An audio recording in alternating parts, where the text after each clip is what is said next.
بسم اللہ الرحمن الرحیم۔ الصلاة والسلام علی رسول اللہ، اللہم صلی علی محمد وعلی آل محمد۔ السلام علیکم ورحمۃ اللہ وبرکاتہ۔ تجوید الفرقان اردو کے چینل میں آپ کا خیر مقدم ہے۔ اللہ پاک دونوں جہانوں کی کامیابیاں اور کامرانیاں آپ کا مقدر فرمائے۔ حضرت عثمان بن عفان رضی اللہ تعالیٰ عنہ سے روایت ہے کہ رسول اللہ صلی اللہ علیہ وآلہ وسلم نے ارشاد فرمایا کہ تم سب میں بہتر وہ ہے جو قرآن مجید پڑھے اور پڑھائے۔ اس کو امام بخاری نے روایت کیا ہے۔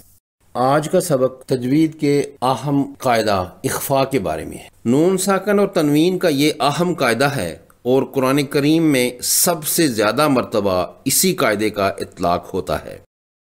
اخفاء کا لفظی مطلب چھپانا، مخفی کرنا، ٹو ہائڈ اور ٹو کنسیل ہے۔ اصطلاحی معنی میں اخفاء تجوید کے ایک قاعدہ کا نام ہے۔ اخفاء میں کسی حرف کی ادائیگی اظہار اور ادغام کی درمیانی حالت میں ہوتی ہے، جیسے نون ساکن کے اور تنوین کے اظہار کے قاعدہ میں نون کی آواز 100% آتی ہے اور ادغام تام میں 0% ہوتی ہے۔ اسی طرح اخفاء میں یہ 50% ہوگی۔ جب نون ساکن یا تنوین کے بعد 15 حروف اخفاء میں سے کوئی حرف آئے تو نون کی آواز کو ناک کے بانسے سے 2 حرکات لمبا کرتے ہوئے ادا کرتے ہیں۔ ہونٹ تھوڑے کھلے ہوئے ہوں گے تاکہ ہوا کا راستہ بنا رہے اور زبان کو اپنے مخرج سے تھوڑا سا پیچھے رکھنا ہو۔ اخفاء 2 کلمات میں بھی ہو سکتا ہے، جبکہ نون ساکن اور تنوین ایک کلمے میں ہوں اور حرف اخفاء اگلے کلمے کے آغاز میں ہو، اور ایک کلمہ میں بھی ہوتا ہے اگر نون ساکن کے بعد حرف اخفاء اسی کلمے میں آ جائے۔ تنوین کلمے کے درمیان میں نہیں ہوتی، آخر میں ہوتی ہے، اس لیے تنوین والے کلمے پر اخفاء صرف 2 والے کلمات پر ممکن ہے۔ ان کی مثالیں اس طرح ہیں: من دیارہم، تنذرہم، عذاب قریب۔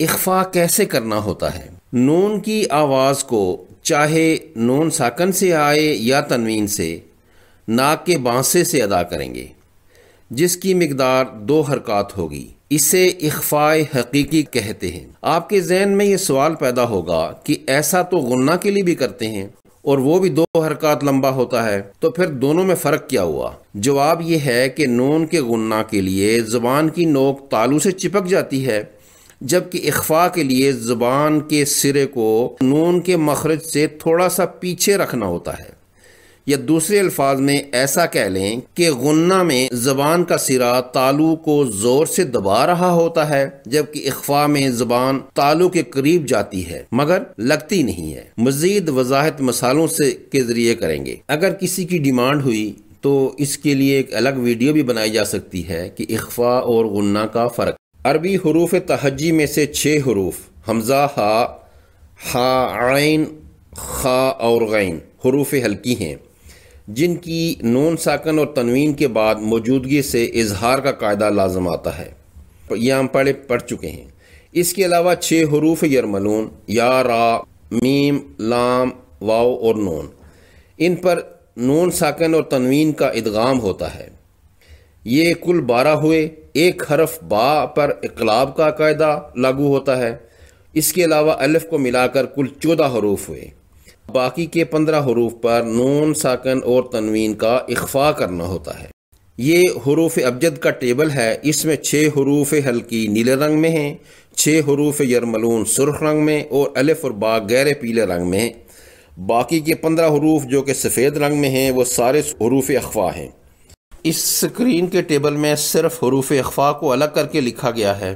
ان 15 حروف میں سے 5 حروف مستعلیہ ہیں: صاد، ضاد، طا، ظا اور قاف، جو کہ ہمیشہ پر پڑھے جاتے ہیں۔ حروف مستعلیہ کا سبق ابھی بعد کے اسباق میں آئے گا انشاءاللہ تعالی۔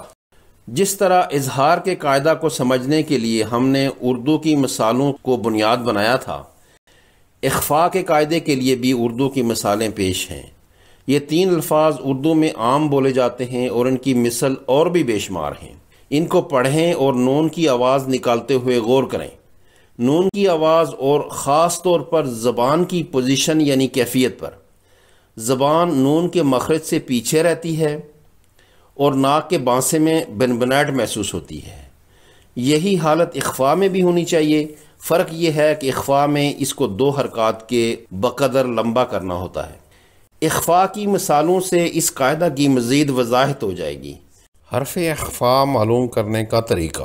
مشق کے ساتھ ساتھ حروف کو دیکھتے ہی پتہ چل جاتا ہے کہ یہ حرف کی کون سی قسم ہے، یعنی ہلکی ہے یا حرف ادغام ہے وغیرہ وغیرہ۔ ممکن ہے کہ شروع میں اس پہچان کے لیے تھوڑی مشکل ہو، اس لیے اس کے حل کے لیے یہ طریقہ اختیار کیا جا سکتا ہے کہ مطلوبہ حرف کو حروف ہلکی کے 6 حروف میں سے دیکھیں۔ اگر وہ انہی میں سے ہے تو اس پر اظہار ہوگا، اور اگر حروف ہلکی میں سے نہیں ہے تو حروف ادغام یعنی یرملون کے حروف سے ملائیں یا میچ کریں۔ اگر مطلوبہ حرف یرملون کے 6 حروف میں سے کوئی ہے تو یہاں ادغام ہوگا، اور اگر مذکورہ حرف یرملون میں سے بھی نہیں ہے اور الف اور با بھی نہیں ہے تو لازماً حرف اخفاء ہوگا۔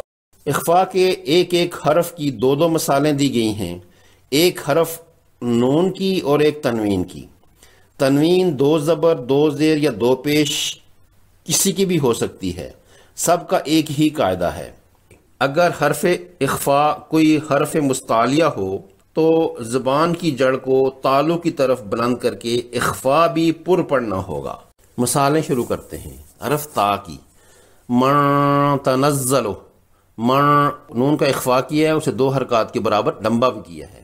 من تنزل، فریقا تقتلون، فریقا تقتلون، فریقاً قاف کی جو زبر کی تنوین ہے اس کا اخفاء کیا ہے، 2 حرکات لمبا کیا ہے اس کو، کیونکہ آگے تا حرف اخفاء ہے۔ فریقاً تقتلون۔ آگے دوسری مثال حرف سا کی ہے، من ثمرہ، وکنتم ازواجا ثلاثہ، اس میں 2 اخفاء آ گئے، ایک کنتم میں نون کا اور دوسرا جیم کی تنوین کا۔ وکنتم ازواجا ثلاثہ، جیم یکن جبارا۔ اگر اس کو اس طرح پڑھوں یکن جبارا تو پھر یہ اظہار ہو جائے گا، جو کہ غلط، کیونکہ جیم اس کے بعد جو آ رہا ہے وہ حرف اخفاء ہے، تو اس کو پڑھنا چاہیے یکن جبارا۔ خلقا جدیدہ، دال کی مثال ان دون اللہ، ان دون اللہ، اور اسی میں دال اور تنوین کی مثال اس طرح بنے گی دکن دکا، دکن دکا۔ ذال کی مثال ومن ذریتی، ومن ذریتی، کل نفس ذائقۃ الموت۔ حرف ذا، انزلہ، نفسا زکیہ، سین سے من سحرہم، من کل شیء سببا، من کل شیء سببا، 2 اخفاء ہے، نون کا بھی اور تنوین کا بھی۔ شین سے من شافعین، مکانا شرقیہ۔ صاد سے، صاد حروف مستعلیہ میں سے ہے، اس لیے اس میں ذرا گول کر کے موٹا کر کے بھی پڑھیں گے۔ من سیاسیہم، من سیاسیہم، عملا صالحا۔ ضاد یہ بھی حروف مستعلیہ ہے، وہ پر کر کے پڑھیں گے۔ مردود، مردود، وَكُنَّا قَوْمًا ضَالِّينَ، وَكُنَّا قَوْمًا ضَالِّينَ۔ حرف طا، طا حروف مستعلیہ میں سے ہے۔ من طیبات، کلمۃ طیبہ۔ حرف ذا، ذا بھی حروف مستعلیہ سے ہے۔ وَلَكِنْ ظَلَمُوا ذِلًّا ذَلِيلًا، اگر اس کو پڑھیں ذِلًّا ذَلِيلًا تو پھر یہ غلط ہو جائے گا۔ ذِلًّا ذَلِيلًا۔ فا، کن فیکون، یتیما فآوا، اگر ایسے پڑھا جائے یتیمن فآوا تو پھر یہ اظہار ہے جو کہ غلط ہے، اس میں اخفا ہونا چاہیے، فا حروف اخفا میں سے ہے۔ یتیما فآوا، قاف قاف حروف مستعلیہ میں سے ہے۔ من قبل، فی امم قد خلت، کاف۔ ووضعنا عنك وزرك، کراما کاتبین۔ چینل کو سبسکرائب کریں اور گھنٹی کے نشان پر کلک کریں تاکہ جو ہی کوئی نئی ویڈیو اپلوڈ ہو آپ کو اس کی اطلاع ہو سکے۔ مع السلامة۔